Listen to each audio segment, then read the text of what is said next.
다 함께 성경 봉독하겠습니다. 누가복음 15장 29절로 32절 말씀입니다.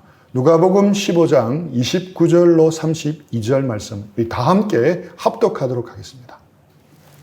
아버지께 대답하여 이르되 내가 여러 해 아버지를 섬겨 명을 어김이 없거늘 내게는 염소 새끼라도 주어 나와 내 벗으로 즐기게 하신 일이 없더니 아버지의 살림을 창녀들과 함께 삼켜버린 이 아들이 돌아오매 이를 위하여 살진 송아지를 잡으셨나이다.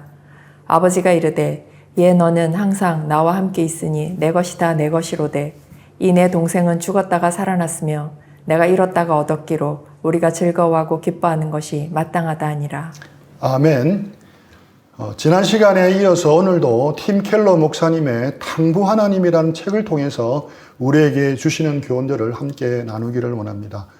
이 설교를 통해서 아직 책을 못 읽으신 분들에게는 이 책을 꼭 읽고 싶다는 마음이 들었으면 좋겠습니다. 또 책을 읽으신 분들은 받은 은혜들을 새롭게 되새기고 적용하는 시간이 되었으면 좋겠습니다. 이 책을 읽어 나가다 보면 책이 우리에게 던지는 질문과 마주치게 됩니다. 당신은 모차르트와 같은 사람입니까? 아니면 살리에리와 같은 사람입니까? 당신은 첫째 아들과 같은 사람입니까? 둘째 아들과 같은 사람입니까? 여러분은 이 질문에 대해 어떻게 대답하시겠습니까? 모차르트든 살리에르든 첫째 아들이든 둘째 아들이든 모두가 동일한 공통점이 있습니다. 하나님과 멀리 떨어져 있는 사람들이라는 것입니다. 첫째 아들과 같은 사람에게 나타나는 특징이 있습니다. 첫 번째 특징은 분노하는 것입니다. 하나님에 대해서 분노합니다. 다른 사람에 대해서도 분노합니다. 살리에리는 먼저 하나님에 대해서 분노합니다. 자신은 그토록 하나님 앞에 올바로 살려고 했음에도 불구하고 재능을 안 주셨는데 온갖 방종을 일삼는 모차르트에게는 천상의 음악적 재능을 주신 하나님에 대해 분노합니다. 하나님을 향해서 이제부터 당신과 나는 서로 적입니다라고까지 말합니다. 하나님만이 아니었습니다. 모차르트에 대해서도 분노합니다. 안타깝게도 살리에리는 질투와 분노에 휩싸여서 모차르트를 무너뜨리고 죽이려고까지 합니다. 두 번째 특징은 의무감입니다. 의무감이 주된 동기입니다. 기쁨이 없이 의무감에 기초해서 살아갑니다. 첫째 아들은 자신이 아버지에게 순종했다고 자랑합니다. 누가복음 15장 29절 말씀입니다. 아버지께 대답하여 이르되 내가 여러 해 아버지를 섬겨 명을 어김이 없거늘 내게는 염소 새끼라도 주어 나와 내 벗으로 즐기게 하신 일이 없더니. 내가 여러 해 아버지를 섬겨라고 표현되어 있는데 NIV 영어 성경에는 I've been slaving for you라고 되어 있습니다. 아버지를 위해서 노예처럼 일했다라고 번역되어 있습니다. 헬라어 원문에도 종처럼 섬긴다는 의미를 가진 단어 둘리오가 사용되었습니다. 아들의 마음속에 감추인 동기와 태도가 드러나는 표현입니다. 물론 의무감으로 하는 것이 나쁜 것만은 아닙니다. 어떤 일이든 어느 정도의 의무감은 필요합니다. 아내와 자식을 위해서 힘들어도 참고 직장 생활을 하는 가장들이 많지 않습니까? 분명 의무감이 나쁜 것만은 아닙니다. 그러나 맏아들의 문제는 무엇입니까? 오로지 의무감뿐이었다는 것입니다. 아버지와 사랑의 관계는 다 사라져버리고 오로지 의무감 때문에 아버지를 섬겼던 것입니다. 세 번째 특징은 아버지의 사랑에 대한 확신이 없다는 것입니다. 29절 말씀에 보면은 첫째 아들은 아버지에게 내게 즐기게 하신 일이 없더니라고 말합니다. 아버지와의 관계 속에서 첫째 아들에게는 즐거운 추억이 없었습니다. 떠올리고 싶은 흥겨운 기억이 없었습니다. 아버지 곁에 있었지만 아버지의 사랑을 누리지 못한 것입니다. 이런 첫째 아들은 쉽게 자책하게 됩니다. 자신의 삶에 문제나 어려움이 생기거나 기도가 응답되지 않을 때마다 쉽게 자책하게 됩니다. 자신이 뭔가 잘못 살아서 그런가 하는 생각에 빠집니다. 또한 이런 첫째 아들들은 다른 사람에게 비판을 받을 때 지나치게 힘들어합니다. 누구나 비판을 받으면 기분이 상하고 힘든 것이 당연합니다. 하지만 이들은 그 범위를 넘어서 아예 처참하게 무너져 버린다는 것입니다. 자신이 하나님의 사랑받는 자녀라는 확신이 없기에 그런 시련에 부딪히면 속수무책으로 무너져 내리는 것입니다. 첫째 아들 같은 사람들에게 하나님의 사랑은 너무 막연합니다. 너무 추상적입니다. 맛보아 알지어다라고 했는데 그들은 맛보질 못했고 그냥 들어서만 알고 지식적으로만 아는 것입니다. 그래서 하나님의 사랑이 그들의 관념에만 머물 뿐인 실제 삶 속에서 역사하지를 못합니다. 하나님의 사랑에 대한 확신이 채워지지 않으니 대안으로 사람들로부터라도 인정과 지지를 받아야 하는 것입니다. 그래야 자신의 가치를 확인할 수 있기 때문입니다. 또 하나님의 사랑에 대한 확신이 없으면 기도 생활이 메마르기 쉽습니다. 첫째 아들과 같은 사람들도 겉으로는 기도 생활에 열심을 낼 수 있습니다. 하지만 그들에게는 하나님과 교제하는 기쁨이나 친밀함이 없습니다. 하나님을 만나는 즐거움도 없습니다. 하나님을 경외하는 마음도 없습니다. 사랑하는 여인을 만나서 나누는 대화는 깊은 인격적인 교감이 있습니다. 그 사랑의 관계가 깊을수록 서로를 인정하고 흠모하며 마음까지 나누는 인격적인 대화가 오갑니다. 하지만 이들의 기도는 마치 가게 주인이 별로 마음이 내키지 않는 손님과 나누는 대화 같습니다. 사무적이고 무미건조하기가 쉽습니다. 첫째 아들들은 기도 시간을 꾸준히 지키는데 훈련되어 있을 수도 있습니다. 하지만 그들의 기도는 필요한 것만 쭉 나열하는 간구가 거의 전부입니다. 기쁨이 없습니다. 하나님의 은혜와 사랑 때문에 터져나오는 감사와 찬양도 거의 없습니다. 경건하게 기도하는 사람으로 보일 수는 있지만 기도를 통해 그는 하나님과 사귐을 거의 누리지 못합니다. 물론 살면서 어려운 일이 닥치거나 힘든 문제가 터지면 간절히 하나님께 매달릴 수 있습니다. 하지만 상황이 호전되거나 문제가 해결되면 첫째 아들들은 더 이상 하나님을 찾지 않습니다. 이들이 가진 주된 관심은 하나님의 능력이었지 하나님의 얼굴이 아니었기 때문입니다. 이들이 가진 주된 관심은 자기 자신이었습니다. 하나님이 자기 자신의 문제를 해결해 주시는 것이었습니다. 하나님 자신이 아니었습니다. 하나님과 친밀한 관계 속으로 들어가기 위해서가 아니었습니다. 이제 마지막으로 솔루션에 대해서 한번 생각해 보겠습니다. 우리는 첫째 아들의 모습과 비슷할 수도 있고 둘째 아들의 모습과 비슷할 수도 있습니다. 둘 다 하나님과 멀어진 상태이며 잃어버린 바 된 상태입니다. 이런 상태에서 벗어나기 위해 우리에게 필요한 것이 무엇이겠습니까? 하나님의 사랑과 은혜를 맛보아 아는 것입니다. 우리를 향한 하나님의 사랑과 은혜를 깨달아 알고 누리는 것입니다. 이 책에는 1999년 선데스 영화제에서 대상을 받은 베트남 영화 3시즌에 대한 이야기가 소개되고 있습니다. 자전거 인력거를 끄는 하이라는 청년과 아리따운 매춘부 렌이 등장합니다. 무엇이 렌을 매춘의 삶에서 돌이키게 했습니까? 렌을 매춘의 삶에서 돌이키게 한 것은 외부적인 힘이 아니었습니다. 권력도 아니었습니다. 돈도 아니었습니다. 바로 청년 하이가 보여준 진정한 사랑이었습니다. 렌을 돌이키게 한 것은 바로 사랑의 역사였습니다. 율법도 사람을 변화시킵니다. 강력한 훈련도 사람을 변화시킵니다. 외부적인 강한 제도와 압력도 사람을 변화시킵니다. 하지만 한계가 있습니다. 일시적이고 제한적입니다. 상황이 바뀌거나 자유가 주어지면 원위치 되어 버립니다. 이솝 우화에 나오는 것처럼 나그네의 외투를 벗기는 것은 바람이 아니었습니다. 바람이 나그네의 외투를 벗기기 위해 힘껏 불면 불수록 나그네는 안 벗으려고 옷깃을 여밉니다. 하지만 햇님의 포근하고 따뜻한 햇볕은 나그네로 하여금 스스로 외투를 벗게 만들었습니다.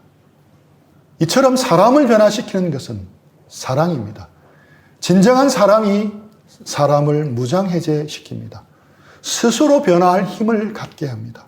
가장 부드러워서 무기력하게 보이는 사랑이 가장 강력한 것입니다. 가장 강력하고 유일하게 사람을 변화시킵니다. 소설 레미제라블의 장발장을 변화시킨 것도 가혹한 노역형도 아니고 법과 규칙도 아니었습니다. 그가 받고 깨달은 무조건적인 사랑과 은혜였습니다.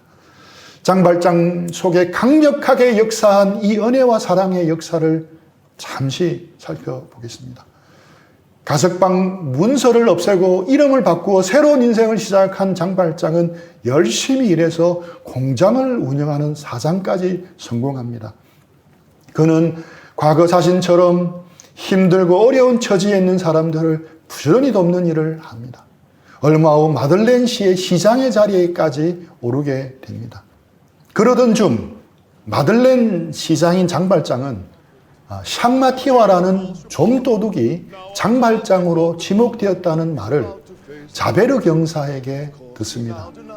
처음 든 생각은 당연히 달려가서 자수하고 그 샹마티웨를 감옥에서 꺼내고 자신이 감옥에 갇히는 것이었습니다. 하지만 시간이 흐를수록 고뇌하며 자신과 씨름하게 됩니다. 자기도 살아야 했기 때문입니다. 이 사건은 장발장이 의도해서 기획한 일이 결코 아니었습니다. 모른 채, 못 들은 채 하면 그냥 넘어갈 일이었습니다. 이때 자기의 행동을 정당화할 이유들이 장발장의 머릿속에서 팝콘 터지듯이 터져 나왔습니다. 그가 좀도둑으로 잡혀 장발장으로 오인된 것이지 자신이 잘못한 일은 추호도 없다는 생각이 들었습니다. 이 일은 하나님께서 허락하신 일이니 그냥 가만히 하나님께 맡기자는 생각도 들었습니다. 그동안 수고하며 희생하여 이웃을 도왔던 일에 대해서 하나님께서 주시는 보상이라는 생각도 들었습니다. 잠시만 눈 감으면 완전 자유인이 될 수 있다는 생각도 들었습니다. 그냥 가만히 있으면 모든 것이 저절로 해결되는 상황이라는 것이 분명히 보였습니다. 그래, 못 들은 채, 모른 채 하자. 그 마음을 고쳐 먹었습니다. 이제 평생 꼬리표처럼 자신을 괴롭히던 자신의 과거에 대한 완전한 해방이 되는 시간이 오기 시작했습니다. 그런데 문제가 있었습니다.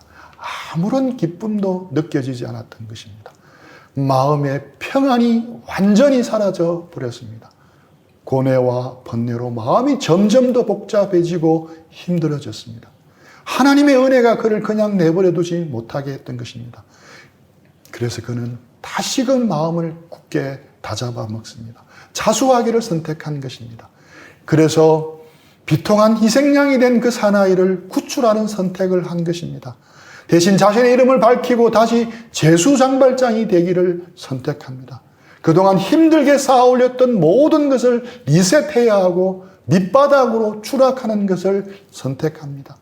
이 땅에서의 삶은 다시 고통 속으로 던져질지라도 하나님 앞에 바로 서길 선택한 것입니다.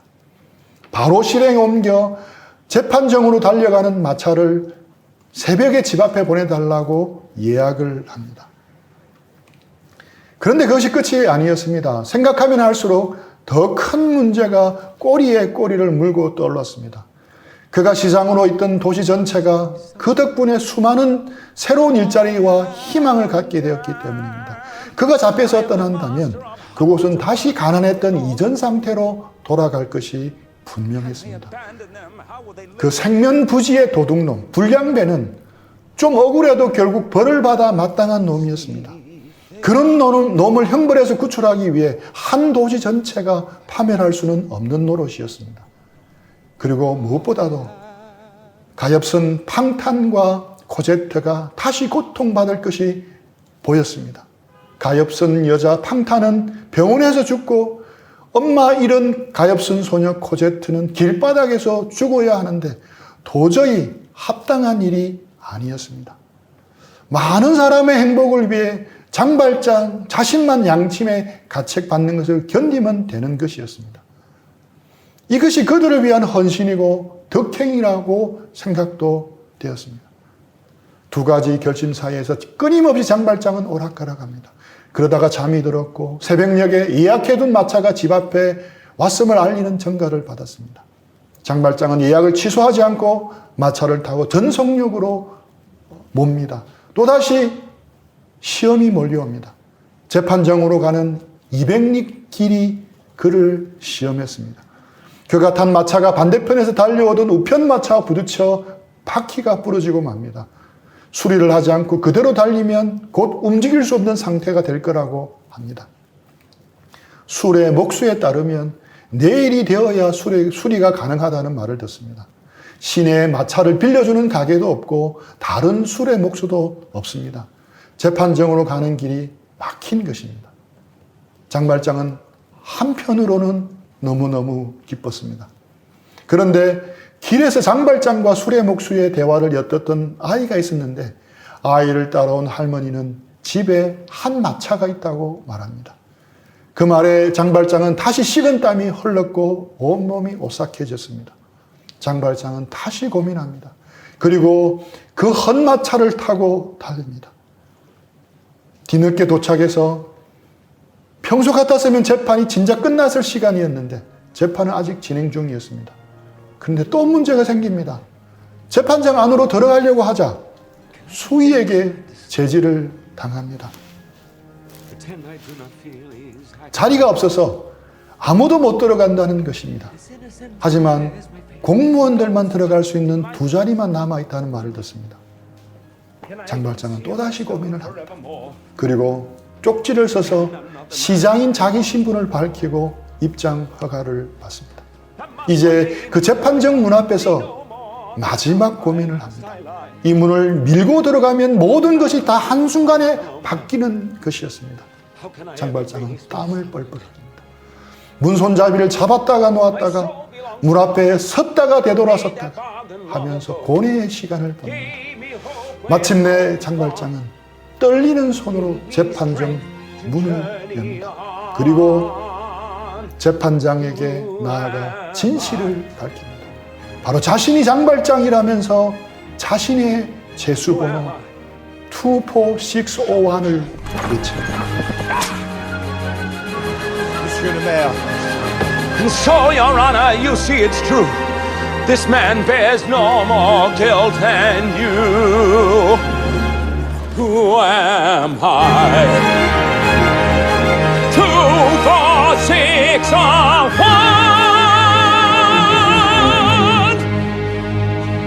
1. 수많은 고민과 유혹 속에서 장발장을 이끌어 기적과도 같이 하나님 앞에서 올바르게 살게 만들었던 것은 바로 그가 맛보고 경험한 은혜였습니다. 은혜와 사랑의 하나님이었습니다. 우리의 신앙도 마찬가지입니다. 둘째 아들과 같고 첫째 아들과 같은 우리의 삶도 다시금 하나님께 돌이키게 하는 것은 바로 하나님의 사랑입니다.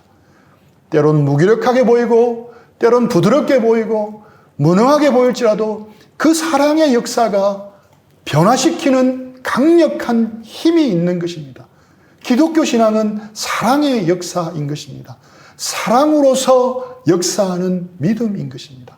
갈라디아서 5장 6절입니다. 그리스도 예수 안에서는 할례나 무할례나 효력이 없으되 사랑으로서 역사하는 믿음뿐이니라.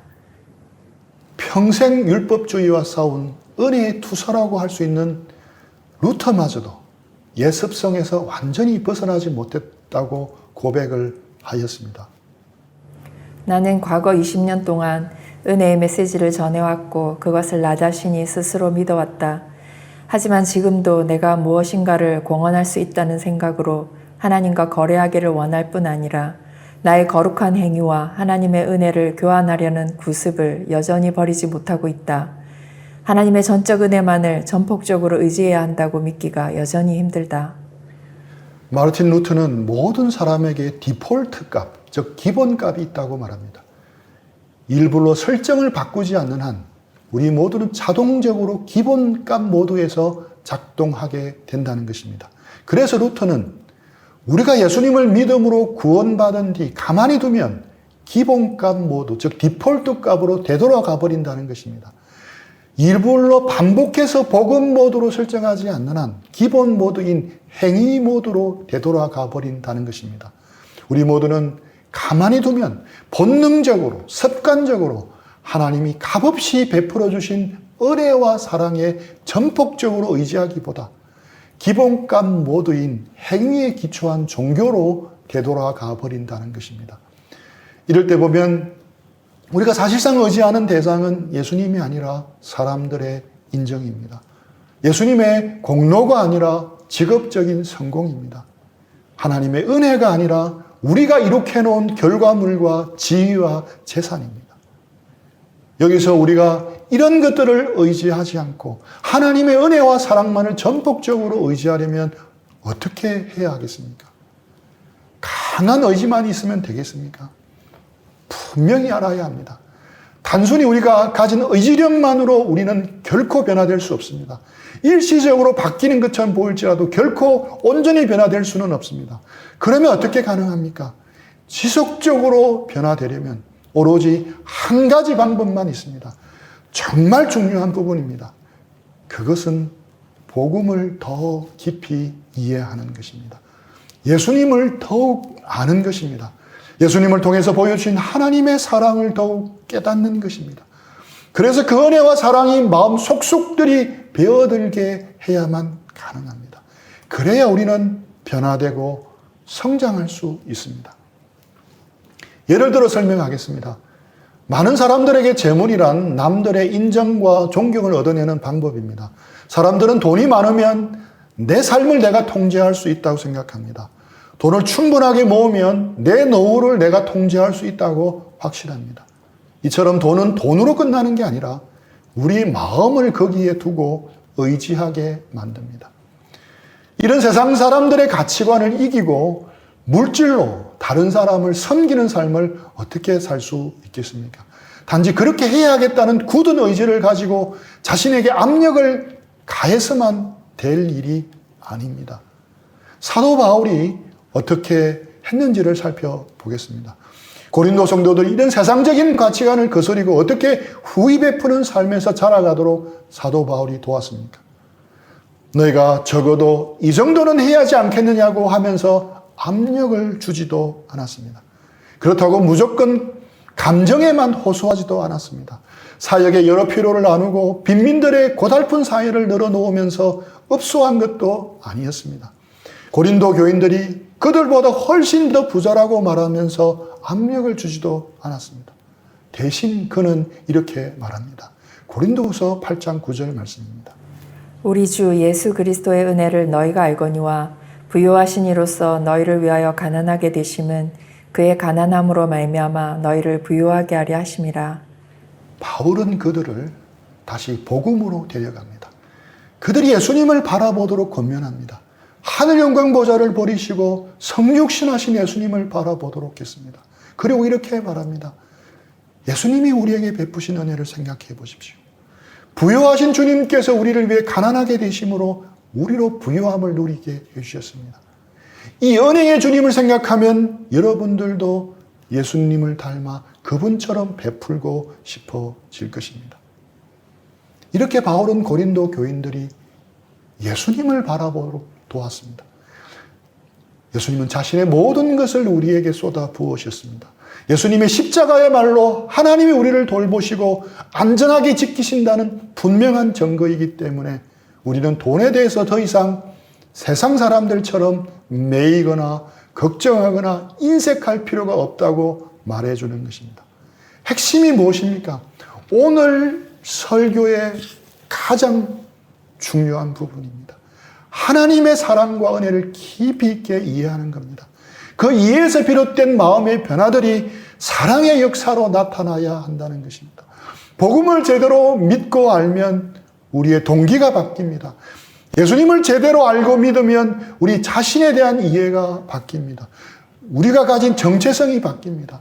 하나님을 제대로 알고 믿으면 세계관과 가치관도 바뀝니다. 이런 마음의 변화가 없는 신앙은 비상적이고 일시적인 변화만 가져올 뿐입니다. 그렇기 때문에 하나님의 은혜와 사랑을 깨닫고 누리는 것은 그리스도인의 삶의 출발점입니다. 그리고 출발점일 뿐만 아니라 종착점입니다. 또 그 사이를 달려가게 하는 동력원입니다. 복음에서 시작하고 복음으로 마쳐야 한다는 것입니다. 마태복음 13장 23절입니다. 좋은 땅에 뿌려졌다는 것은 말씀을 듣고 깨닫는 자니 결실하여 어떤 것은 100배, 어떤 것은 60배, 어떤 것은 30배가 되느니라 하시더라. 하나님의 말씀을 듣고 깨달은 사람들은 많이 열매를 맺는 삶을 삽니다. 삶이 변화되는 겁니다. 본 회퍼는 역설하기를 삶이 변화되지 않는 사람은 하나님의 은혜를 제대로 깨닫지 못한 사람이라고 합니다. 그 은혜에 수반된 엄청난 희생을 제대로 깨닫지 못했기 때문에 삶이 변화되지 않는다는 겁니다. 그들은 하나님의 보편적인 사랑을 막연히 알 뿐입니다. 자기가 가진 죄의 심각성을 잘 모르고 있는 것입니다. 또 그리스도가 우리를 위해서 이루신 일의 의미에 대해서 아직 잘 모르고 있는 것입니다. 그렇다면 말로는 예수님을 믿는다면서 그것이 우리의 생활 방식에 영향을 미치지 못한다면 그 해결책은 무엇입니까? 지금부터 더욱 힘써 믿음에 우리 행위를 더해야 하는 것입니까? 아닙니다. 예수님을 바라보아야 합니다. 하나님의 은혜와 사랑을 제대로, 그 사랑에 제대로 눈 떠야 하는 겁니다. 복음 안에 있는 놀라운 은혜를 깨달아야 하는 것입니다. 그 사랑을 누려야 하는 것입니다. 이를 위해서 우리 모두는 간절하게 기도해야 합니다. 에베소서 3장 18절 19절입니다. 능히 모든 성도와 함께 지식에 넘치는 그리스도의 사랑을 알고 그 너비와 길이와 높이와 깊이가 어떠함을 깨달아 하나님의 모든 충만하신 것으로 너희에게 충만하게 하시기를 구하노라. 사도 바울은 이것을 분명히 알았습니다. 그래서 그는 에베소 교회에 편지를 보내면서 1장에서도 3장에서도 자연스럽게 이렇게 기도하고 있는 것입니다. 이 기도 제목이 우리의 기도 제목이 되었으면 합니다. 지식에 넘치는 그리스도의 사랑을 알게 해 주시도록 그 사랑의 너비와 길이와 높이와 깊이가 어떠함을 깨달아 알도록 기도해야 합니다. 이것이 우리의 신앙의 기초입니다. 출발점이자 종착점입니다. 출발점에서 종착점까지 달려가게 하는 원동력입니다. 이 기도 제목을 우리의 기도 제목으로 삼고 우리 자신을 위해서 먼저 간절히 기도했으면 좋겠습니다.